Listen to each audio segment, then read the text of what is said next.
Thank you. Start on time, end on time, right? Last session of the day, the only session.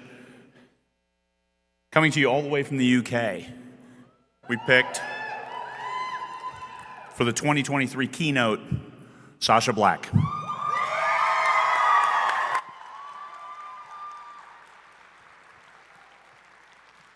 Thank you, Craig, and oh God, messing it up already.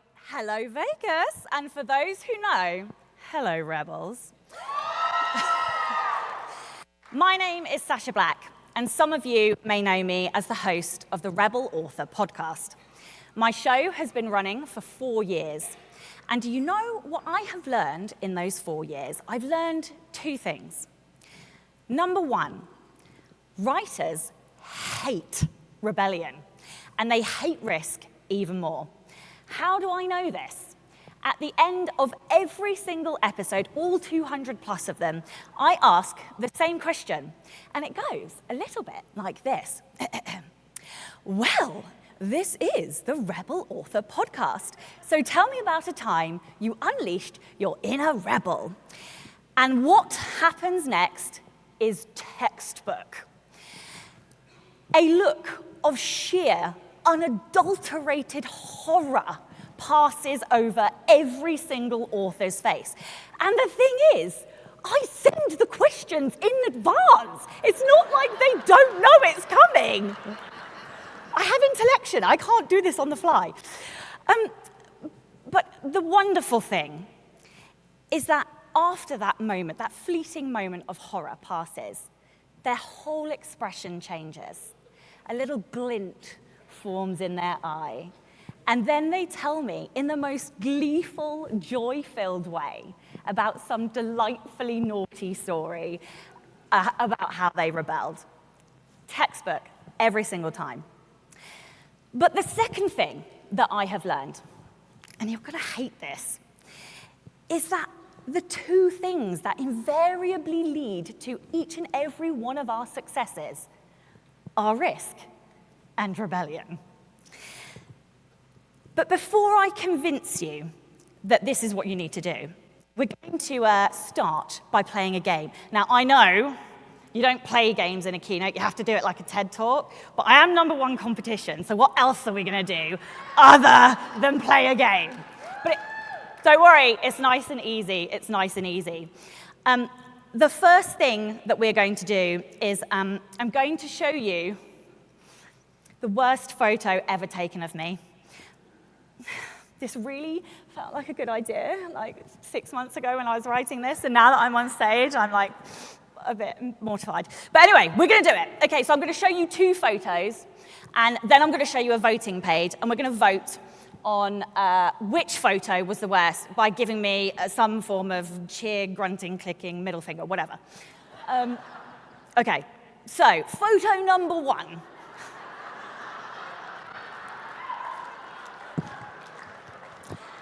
Pass me really as an arsehole. That's all I'm going to say. Okay, so pole dancing drunk zombie Sasha is photo 1. And then photo 2 is scared absolutely shitless Sasha at Alton Towers. Oh God, why did I do this? Okay, right, voting. So for those who think that scared shitless Sasha is the one, cheer now. Okie dokie. And for those that think zombie Sasha is the worst one, cheer now. All right, well, listen, here's the thing. As a #1 competition, I do like to win, and so you're all wrong. Sorry. The worst photo ever taken of me was something much more somber, something much more harrowing. But don't worry, this story gets a HEA. This is the worst photo ever taken of me. I took this photo on the worst day in my old job. I worked in corporate. My son hadn't slept through the night once. He was 2. It was winter. I like sun. And I was exhausted. I really, really hated my job. I was in pain mentally. And so one day I went outside. It was pissing down rain, and I climbed inside a tree. Don't ask me why. The tree seemed like a good idea at the time. I like to call it my safety tree. And I sat down whilst it was crying. No, I was crying. It was raining. And then when I went inside, I took this photo because I needed something tangible, something physical that I could look back on and remember and know that I would never, ever let it get as bad as it was right then. I look at this photo and I feel like I look 10 years older. Nobody heckle me on this one. And yet this is 10 years old. I feel like I'm younger, I'm happier, I'm brighter now. It's because of writing.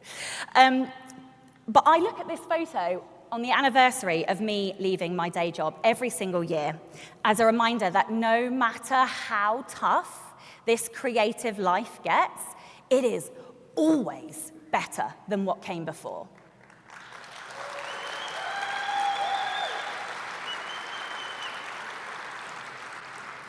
But why was it so bad? So I know that we all have different personality traits. For me, I don't like being controlled. And in the corporate world, I was being controlled. I was being shoved into boxes that I really didn't fit in. And I had a couple of bosses say the most wounding things that they could say to my personality. The first one told me that I was never going to get any more senior because I refused to play the game.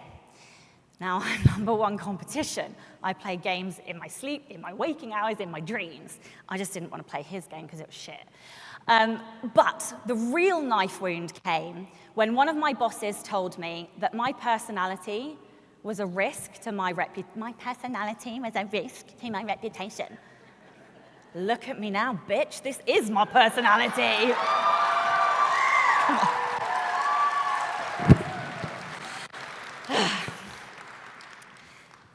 But here's the thing. Sometimes when we have those really wounding experiences, they change us forever. And that single sentence is how this all started. And just in case you wanted to know, that is the safety tree. When I climbed inside it, it was a lot bushier, just in my defense, okay? So let's talk about risk. Why do writers hate risk? Risk is the possibility of suffering, harm, loss, danger. A factor or a thing or something is uncertain. So risk is uncertainty. And rebellion, when I can turn my page, rebellion has similar connotations. So rebellion has some more political meanings, but the meaning that I like to attach myself to is defiance towards an authority or an established convention, a bit like my douche canoe boss. Okay, so what we know is that rebellion is risky and risk is uncertainty. Unfortunately, the only way we ever achieve our dreams are by taking risks and by rebelling. You heard what Craig said earlier this morning, or at least I heard it. Risk nothing, you achieve nothing. So what are we really afraid of? The problem that we have with risk is that we are uncertain of the outcome, uncertain of whether or not we are going to succeed. Whether or not, and this is the clincher, whether or not our dream will come true. Whether or not we'll fail, and that is the clincher. We're all really secretly afraid of failure. I'm going to say something super controversial, especially for number one competition. I don't believe in failure. I believe in three things: justified quitting, winning, or learning. I also believe that failure is a frame of mind. And I believe that we can choose to frame something as failure, or you can choose to frame it as feedback. And this is my favorite reframing of failure. And it comes from Stephen Bartlett. We talk about mindset as the pinnacle and height of everything that we do. And it's true. But the reason that it's the pinnacle and height of everything that we do is that if we have a poor mindset, it stops us. It stops us taking action towards our goals. And the only way we reach them is by continuing to take action day after day after day, word after word after word. Viewing everything, oh, this hurts saying this, but viewing everything that isn't a win as a failure will slowly eat away at your mindset. And unfortunately for us, risk and rebellion have been vilified in exactly the same way. So let's go back to Stephen Bartlett. He reframes failure in the best way I have ever heard. He says that failure is feedback. Feedback if we maybe don't hit the mark that we want on our launch. Maybe we don't reach the mailing list subscribers that we wanted. Maybe, I don't know, we fall up the stairs during a keynote. I'm so glad I didn't do that. But feedback isn't just feedback, it's knowledge. Knowledge that, okay, we're the trainers instead of the heels on the stairs. Or, okay, maybe we need to do a different trope. Maybe we need to market and launch in a different way. That knowledge is power. It gives you power to change, to do something different next time. Therefore, failure gives you power. To win in this industry, you need to outfail yourself. It's true. We hear the big 6- and 7-figure authors stand on these stages and talk about all the mistakes they made. The series that didn't sell, and not just 1 or 2 series, but dozen. But yet they are still at the top of the food chain. I remember, but I remember the first time I heard Elena Johnson say that it wasn't her first or second series that became a racehorse. It was her 9th. Not 1 or 2, 9. That changed my life, hearing that. And you look at other companies that are massive. Amazon, for example.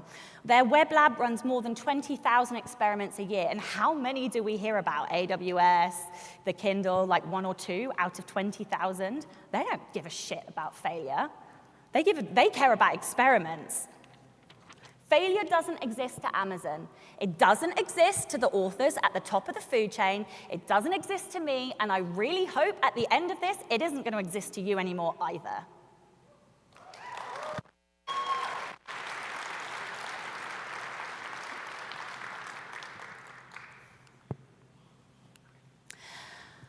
I'm a bit black and white, well, not black and white, that's not true. I'm all or nothing.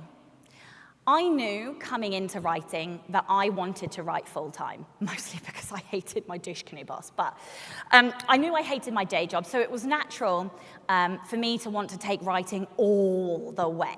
And I think the first risk any creative takes is the commitment. It's the blue pill or the red pill, Neo. The decision that you are going to do this thing, or you're going to die trying. I stopped trying at work. It is like the only version of VP I have ever been capable of doing. And I stopped competing. That's really, really hard for me to do, especially because I used to be in a graduate management fast track scheme. Every day was a competition. We were literally pitted against each other. And I stopped competing, and I had to watch my peers go off and get all the promotions, all the pay rises, all the points. I can't explain to you how excruciating that was for me. But stopping competing in my day job was a risk for another reason as well. I lived in a property that was owned by my employer. So if I lost my job because I was like writing stories in my emails and sending them to myself, I also would have lost my house as well. Oops. Now listen, I don't know if this is a connection, but obviously I've just said that I stopped competing, and I was under threat of redundancy 4 times in the last 2 years, but I don't think they're connected. One thing that I do think is connected is what my wife said to me. She said, you get one thing. You can either be the best in your day job, or you can be the best at writing. One was a risk, and one wasn't. I chose the risk. I chose writing.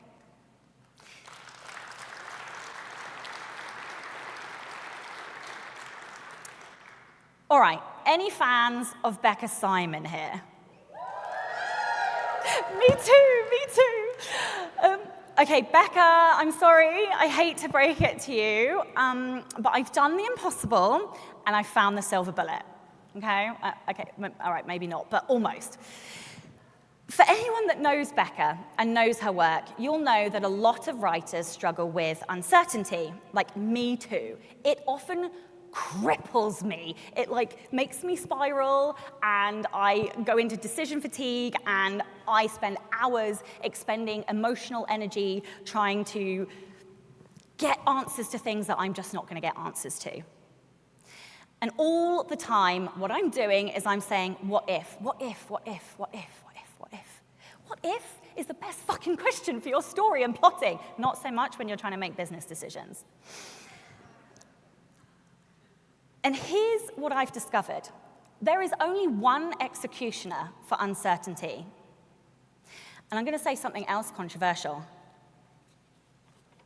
For me, a risk is only a risk until I decide it isn't. I think there are two types of decision in life. What do you want for dinner? I don't know. What do you want for dinner? That one. And then there is the decision. The kind of decision that you feel soul deep. The one that kind of grabs you by the badge and pulls you into action. I mean, it's true, right? Sorry, everyone. I should be polite. I'm British. Oh, well. Too bad. Okay, I think there are certain decisions that when you make them, they eradicate uncertainty. Because once you decide, you really, truly decide in your bones that you are going to make something happen, all of a sudden, all the uncertainty vanishes. You take action to make it happen. You're able to pivot, to adapt. I can't adapt until I've made a decision. You're able to problem solve, figure something out. You get the balls to go and ask for help when normally you wouldn't. You find workarounds and you stop second-guessing yourself. There is no what if. Once you've decided, there is only the decision and executing it. If you take one thing from today, this is what I want you to take. Fuck the risk, fuck the uncertainty, make the decision, and go and make your writing dreams happen.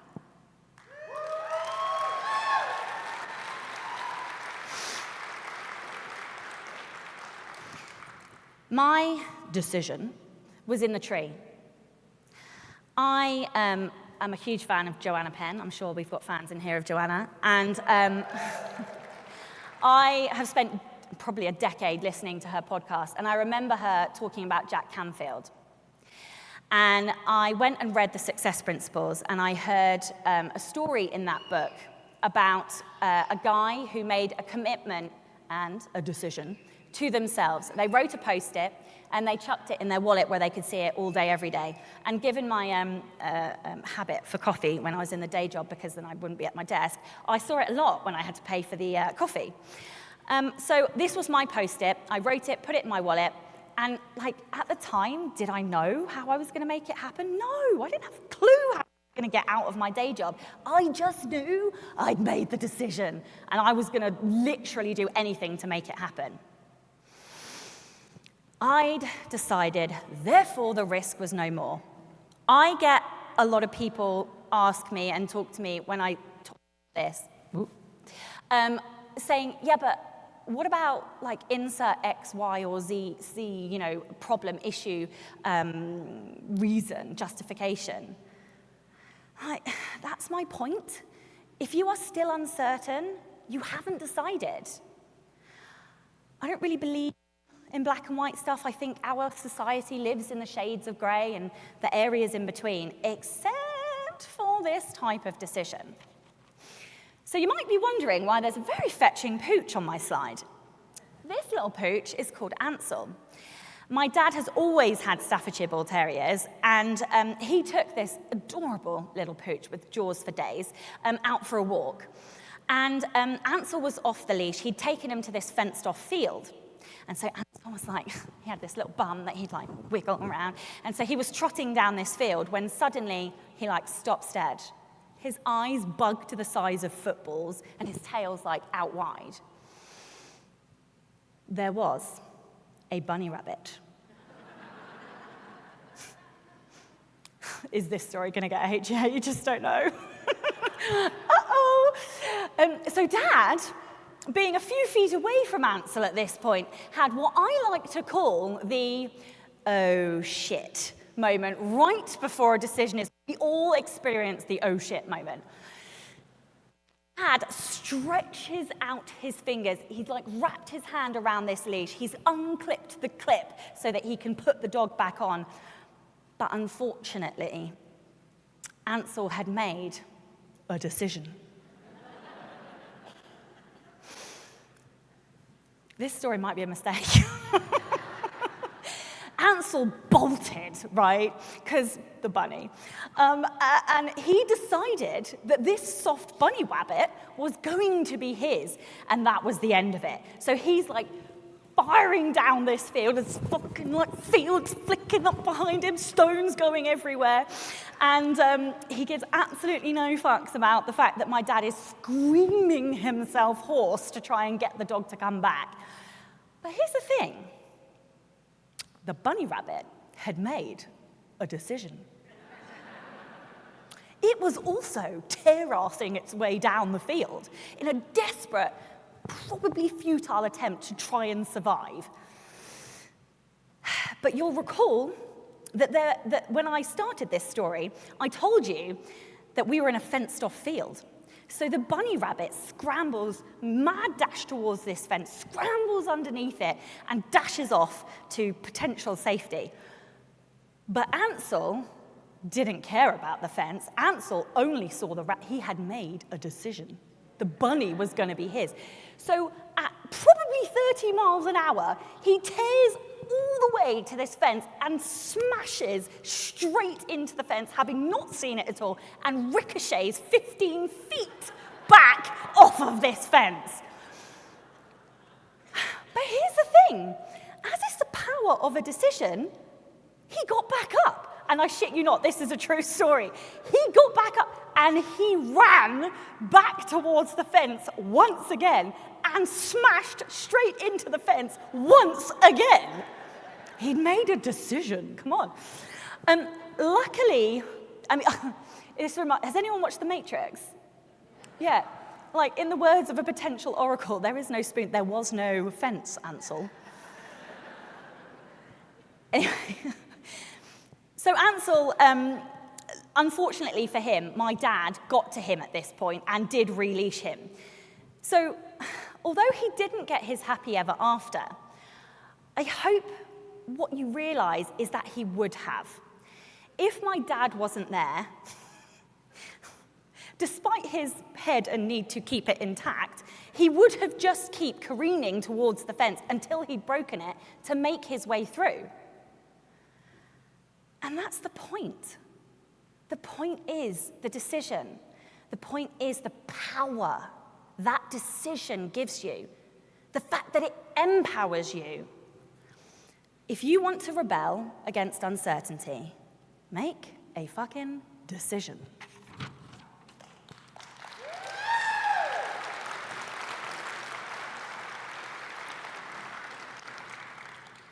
All right, so as any of you will know, any good writer starts writing their writing journey by actually not doing any writing at all, but just by learning everything they possibly can. And that's exactly what I did, because who actually, starts writing by, writing? Who'd do that? Anyway, so I don't learn anything unless I write it down.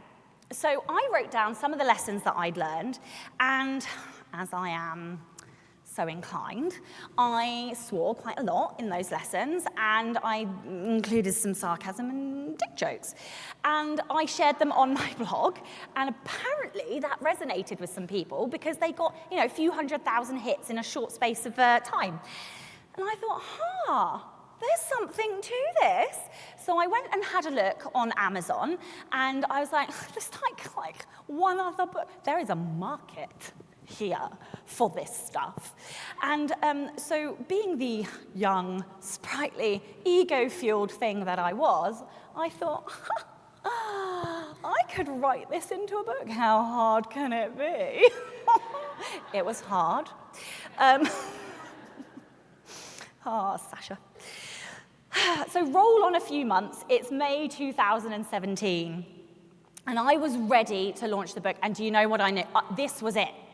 I knew in my bones that this very niche, non-fiction book that has a lot of swearing that's going to upset a lot of people was going to change. I was going to quit my day job with this one book. I knew it in my bones. And so I published it, and I sold 86 copies. A life-changing amount of, and I was like, yeah, around my house, 86 copies. Anyone else? Just me? Oh, God. Liars, all of you. You all do that when you first publish. Please tell me it's not just me. Anyway, I checked the royalty report, and I realized that actually this wasn't going to go how I thought. So roll on. No, wait, we're not rolling on. So obviously this was like hard news to take. It broke my heart a little bit. But also the potential, right? I had sold 86 copies. If 86 people wanted to read my stories, I'd find another 86. So roll on 2 years, and it's 2000. Now I'm looking at these in front of me. I'm like, these are more bad photos. What is wrong with me? So anyway, I knew if I wanted to leave my day job, I'd accrued a little bit of debt, as we all do. I had student loans, I had fertility debt, and I had a car. So I had to pay all that. So I paid all of that off. And isn't the universe a weird little bugger? Because it waited until literally the week that I had paid off everything. And I got this amazing phone call offering me some freelance work that would bridge the gap between what my sales were and what I needed to pay my bills, like to the literal penny. What did I do? I phoned my friends because if I'd halved, So I phoned my friends because this was a big decision. Like, if I was going to do this, then I'd be halving my income. And I earned a good wage. I wasn't I didn't have a Ferrari, but I was doing all right. And so this was going to be tough. It was going to take me back to post-college day wages. And so I had a big decision to make. I was going to struggle to make any kind of investment in my business. I was going to struggle to pay for covers. I was going to struggle to market, pay for ads or anything. I also hated my day job, and I didn't really give a shit. I just needed to get out. So I phoned my friends, knowing that I wanted to ask them what I should do, knowing full well I'd already made the decision. And so I phoned them shrieking and crying with delight, and they took photos of me in my vulnerable moment, and now I'm sharing these hideous photos with you. But I think we know what I did. I forced my manager to play chair racing with me. That's the top right-hand photo. And then I quit my day job. Bye. And it was like this, bye, in those heels as well. And this taught me three things I think it taught me. The first thing is that walking out in Cinderella shoes is worth every single penny of the very expensive price tag. Number 2, I have assholes for friends. And 3, drinking a shot of tequila is still disgusting, even if it's the best day of your life.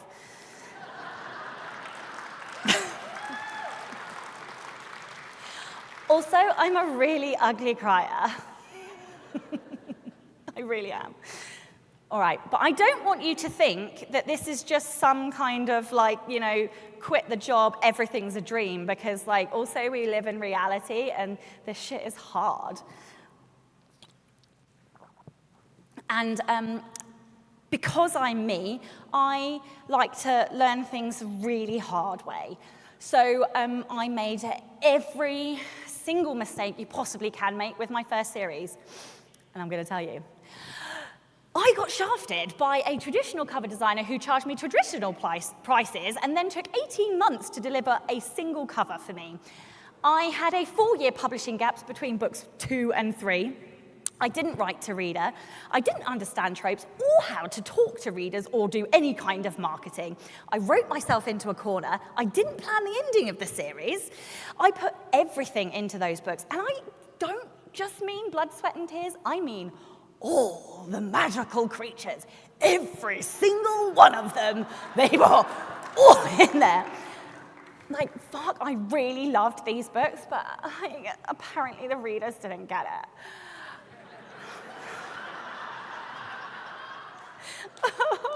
It's fine, I learnt my lesson the hard way. More than anything, though, this is the one that still gets me. I stubbornly refused to let a series go that wasn't selling. And as a #1 competition, I hate to admit this, but I did let sunk cost fallacy beat me this one time, okay? One time I lost. But you know me, I've already told you, I don't think failure exists. There was something else I knew too. And I don't remember where I got this. Maybe Becca gave me this recommendation. But I read The Dip by Seth Godin. And I knew that no matter what, I had to survive the dip. And the dip is the long slog between starting and mastery. It's the difference between having written 10 books and having written 30. The Alliance of Independent Authors, who's a member? You should be, all of you. Woo! That's my cheer for you. I should do better than that, but woo! Anyway, right.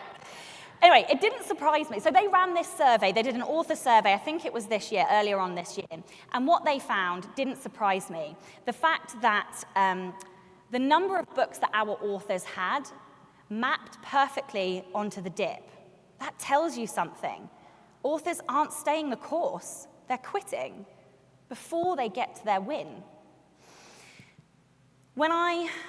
And for those of you that can't see in the back, the dip happens, if you want to know, between 21 and 30 books. So it jumps right back up again for those authors who have over 30 books.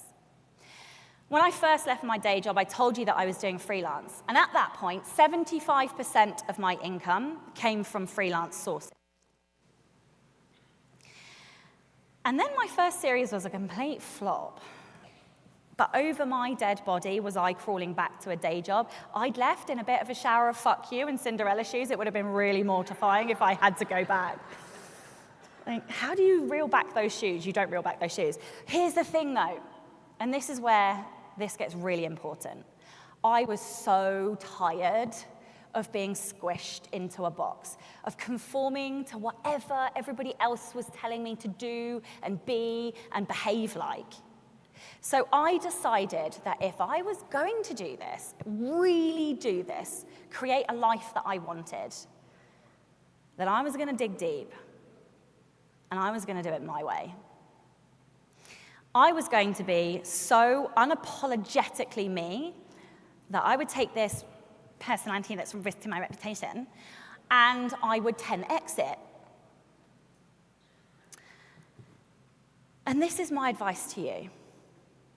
I want you to go away from this week having found the piece of you that's the most riskiest. Find the piece of you that terrifies you. Find the piece of you that you know is somewhere inside you, somewhere that you've buried. Maybe somebody else has pushed it down. Maybe you've been hiding away from it. Find the thing that scares you the most about you and embrace it. For me, that looks like being rebellious, naughty, very sweary, a little bit spicy, super ultra rainbow gay, and sometimes occasionally like a little bit neurotic. Okay. But what this journey has done, I lit a metaphorical match and I set myself on fire. And I would so fucking love it if you could walk away from 20 Books this week having lit your own matches and join me as we all burn our way to our dreams and the finish line.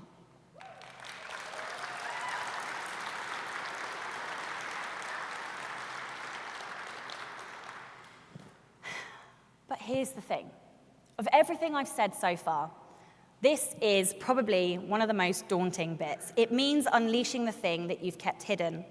It means showing your fleshy underbelly. It means uncertainty and vulnerability. And none of us like to be vulnerable, especially when it involves our dreams, especially when I've just realized I'm running out of time. Okay, so here's what I did. I wrote a whole bunch more sweary writing craft books. I wanted to make learning fun, so I upped the ante on the dick jokes, and I 10x'd it. And here's the thing. Whilst I found my audience, I also upset a lot of people. One thing you can be assured of is when you find that piece of you that is ultimately you, you're gonna upset some people. My favorite review ever is a 1-star review, and it goes like this. Save your money. This book is presented completely wrong. It's not a professional read. The title should have the F word in it, which actually, now I think about it, is a really good idea, and I'm gonna have to do that in future. It's like the annoying kid in class just randomly stood up and said, "I'll take it from here, Professor," then proceeded to act obnoxious like Deadpool for the rest of the lesson. Hold on a second. Deadpool is my favorite movie, second only to John Wick. Deadpool is my favorite fucking movie. Are you kidding me?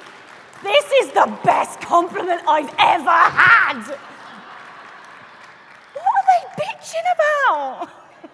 So of course, because it was the best compliment I'd ever had, I shared it everywhere, repeatedly. And then I sold a load of books.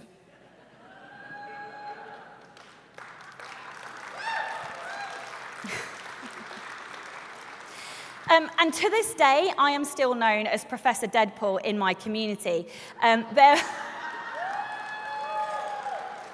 There were jokes, there were memes, and somebody took it really far, Shane, and made this Netflix poster. But here's the thing, right? I am so grateful for that review because it bonded our community. It reminded us that we belong to each other. It reminded us that we love Deadpool and Deadpool accepts us as who we are. Also reminded us we really want to be taught by Professor Deadpool. But this is the important bit. When you find that thing that's uniquely you, this is what you are going to do. This is your superpower. This is how you will bond your communities and how you will empower your readers to love you and to read all your books and give you all their money. But all joking aside, there is a reason that the world needs you to write your story. I believe that readers read, yes, because they love escapism, and yes, because they love a good story, all the usual reasons, but also I know that readers read because they want to be seen. They need to be heard, feel like they belong. And your unique voice is going to do that for somebody. There are 8 billion people in this world, and someone out there is desperate for you to change their lives, for you to write your story in your words so that they can hear your words and feel seen and feel accepted. I truly, truly believe that creativity is the seat of humanity's hope. I believe that creativity can change the world, that we are going to grow together, and that one by one writer, one artist, one student, one inventor, one engineer, one by one, we creatives will rebel and find our truth, our calling, our piece of joy that only we can uniquely share. If you have ever doubted your writing or your words, fucking stop. Now, this week, this is where you put an end to it. The world needs your words. There is a little girl out there who needs the story about the fairy. There is an engineer who needs the thriller spy story, and there is a young queer person out there who needs to know that their romances get a happy ever after too.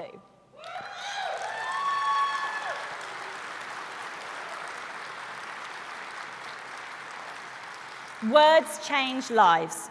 They change hearts and souls and minds, and that is your power. The world needs you to publish your story. After my first series failed, I had obviously this moment of realization that I didn't give a fuck because I was going to do whatever it took to make sure that I succeeded. No matter how many books it took, no matter, oh my God, I realized, but I also realized that I was one foot in and one foot out. So this time there was going to be no holds barred. I wrote the gayest, spiciest, most fun-filled, competitive book I possibly could. And I did everything that the experts are going to spend all week telling you to do. But the best bit is that I did it my way. Now listen, there's something you need to know about me before we come to the end of this presentation. I'm terrified of dinosaurs. No, I'm not really. The thing that you need to know is that I will do anything for spite, including, I'm scared of the whip, including turn the worst thing said to me into the very best thing ever said to me. But if that manager had never cut me to my core, I wouldn't be standing here today. I wouldn't have dug so deep or fought so hard. Now, there's something I love about writers that come full circle in their books. So to end this talk, we're going to play a game. Only this time, we're going to play a game for the best photo ever taken of me. So I'm going to show you the two photos, then we're going to go to the vote side. So the first one is, oh, I can't believe I've done this, baby Sasha. I know. It really is me. I don't know why. I'm so embarrassed. Oh, my hair is exactly the same. Why did I grow it curly? Anyway, and then exhibit B is the obvious choice. And if you pick baby Sasha, I'm going to cry. No, I'm kidding you. Please pick the hot one. No. All right. Who wants to vote for the obvious choice? And who is going to vote for the Terratop?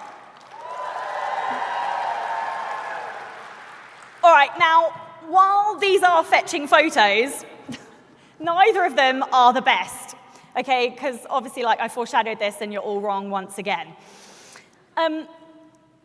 So, hypothetically speaking, this author might be hypothetically inclined to make their wife drive 85 miles back to said safety tree on a Saturday when they knew the building was shut, illegally trespass on that building whilst wearing branded merch of the book series that gave them their freedom, and then give that tree the middle finger. But for the purposes of this keynote, the next photo is 100% AI generated, and the uncanny likenesses are just purely coincidental. But this is the best photo ever taken of me. All right, I'm going to leave you with a quote. Albert Camus once said that rebellion, though apparently negative since it creates nothing, is profoundly positive in that it reveals the parts of ourselves which must always be defended. One more thing. Be more Ansel, break the fucking fence. Thank you.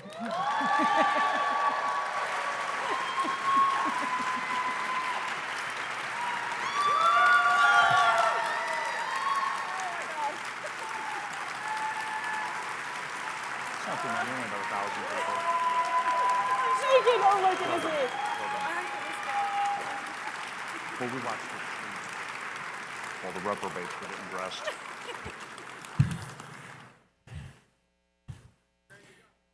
All righty then. A little gift for Sacha Black for doing the keynote. My whip.